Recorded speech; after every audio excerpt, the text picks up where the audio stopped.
Hello दोस्तों, स्वागत है आपका अपने चैनल सफ़र स्टोरी में। तो दोस्तों, आज की कहानी का शीर्षक है दो हंसों की कहानी। मानसरोवर आज जो चीन में स्थित है, कभी ठमानस सरोवर के नाम से विश्व विख्यात था और उसमें रहने वाले हंस तो नीले आकाश में सफ़ेद बादलों की छटा से भी अधिक मनोरम थे। उनके कलरव सुंदर नर्तकियों की नुपुर ध्वनियों से भी अधिक सुमधुर थे। उन्हीं सफ़ेद हंसों के बीच में दो स्वर्ण हंस भी रहते थे। दोनों हंस बिल्कुल एक जैसे दिखते थे और दोनों का आकार भी अन्य हंसों की तुलना में थोड़ा बड़ा था। दोनों समान रूप से गुणवान और शीलवान भी थे। फर्क था तो बस इतना कि उनमें एक राजा था और दूसरा उसका वफादार सेनापति। राजा का नाम युधिष्ठिर था और सेनापति का नाम सुमुख। दोनों हंसों की चर्चा देवों, नागों, यक्षों और विद्याधर ललनाओं के बीच अक्सर हुआ करती थी। कालांतर में मनुष्य योनि के लोगों को भी उनके गुण सौंदर्य का ज्ञान होने लगा। वाराणसी नरेश ने जब उनके विषय में सुना तो उसके मन में उन हंसों को पाने की प्रबल इच्छा जागृत हुई। तत्काल उसने अपने राज्य में मानस सदृश एक मनोरम सरोवर का निर्माण करवाया, जिसमें हर प्रकार के आकर्षक जलीय पौधे और विभिन्न प्रकार के कमल जैसे पद्म, उत्पल, कुमुद, पुंडरीक, सौगंधिक, तमरस और कलर विकसित करवाए। मत्स्य और जलीय पक्षियों की सुंदर प्रजातियां भी वहां बसाई गई। साथ ही राजा ने वहां बसने वाले सभी पक्षियों की पूर्ण सुरक्षा की भी घोषणा करवाई, जिससे दूर दूर से आने वाले पंछी स्वच्छंद भाव से वहां विचरण करने लगे। एक बार वर्षा काल के बाद जब हेमंत ऋतु प्रारंभ हुआ और आसमान का रंग बिल्कुल नीला होने लगा, तब मानस के दो हंस वाराणसी के ऊपर से उड़ते हुए जा रहे थे। तभी उनकी दृष्टि राजा द्वारा निर्मित सरोवर पर पड़ी। सरोवर की सुंदरता और उसमें तैरते रमणीक पक्षियों की स्वच्छंदता उन्हें सहज ही आकर्षित कर गई। तत्काल वे नीचे उतर आए और महीनों तक वहाँ की सुरक्षा, सुंदरता और स्वच्छंदता का आनंद लेते रहे।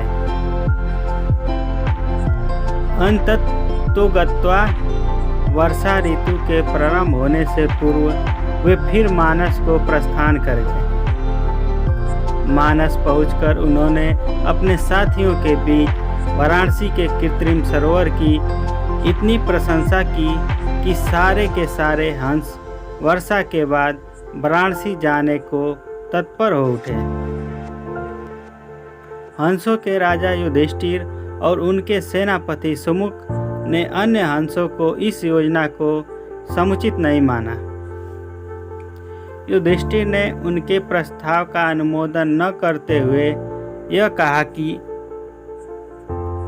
पंछी और जानवरों की एक प्रवृत्ति होती है, वे अपनी संवेदनाओं को अपनी चीखों से प्रकट करते हैं, किंतु जंतु जो कहलाता है मानव बड़ी चतुराई से करता है।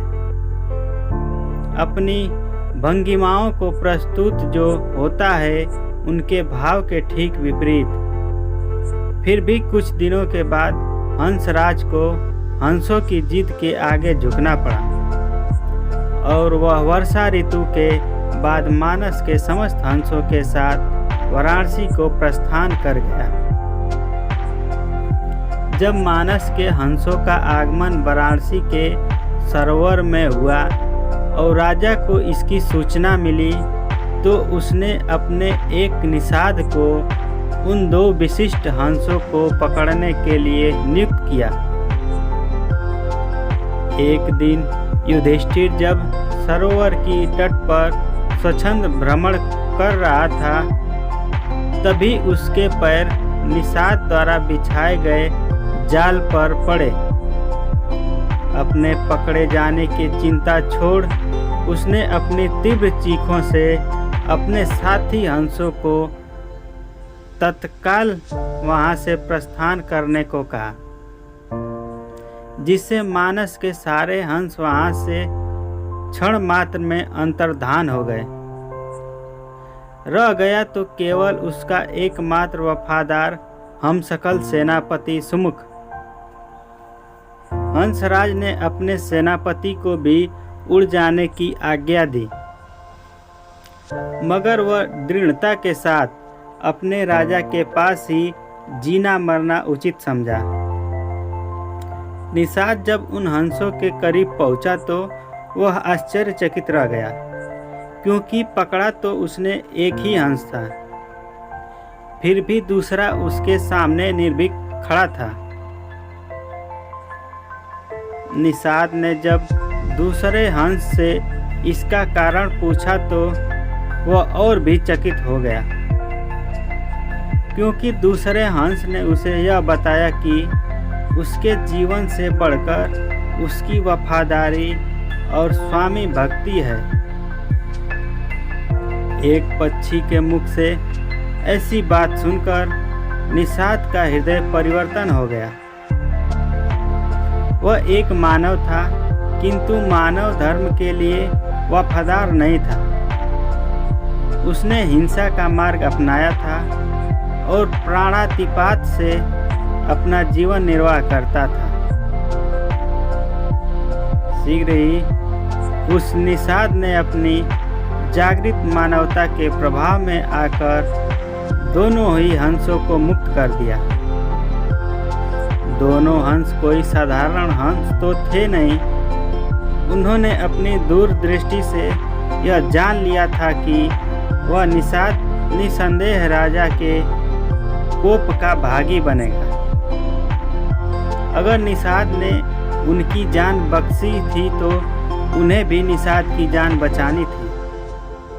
अतः तत्काल वे निषाद के कंधे पर सवार हो गए और उसे राजा के पास चलने को कहा। निषाद के कंधों पर सवार जब वे दोनों हंस राज दरबार पहुंचे तो समस्त दरबारी गण चकित हो गए। जिन हंसों को पकड़ने के लिए राजा ने इतना प्रयत्न किया था, वे स्वयं ही उसके पास आ गए थे। विस्मित राजा ने जब उनकी कहानी सुनी तो उसने तत्काल ही निषाद को राजदंड से मुक्त कर पुरस्कृत किया। उसने फिर उन ज्ञानी हंसों को आतिथ्य प्रदान किया तथा उनकी देशनाओं को राज दरबार में सादर सुनता रहा। इस प्रकार कुछ दिनों तक राजा का आतिथ्य स्वीकार कर दोनों ही हंस पुनः मानस को वापिस लौट गए। तो दोस्तों, कैसी लगी ये कहानी? अगर अच्छी लगी हो तो इस वीडियो को लाइक करें तथा शेयर करें तथा चैनल सब्सक्राइब करना ना भूलें। Thanks for watching this video.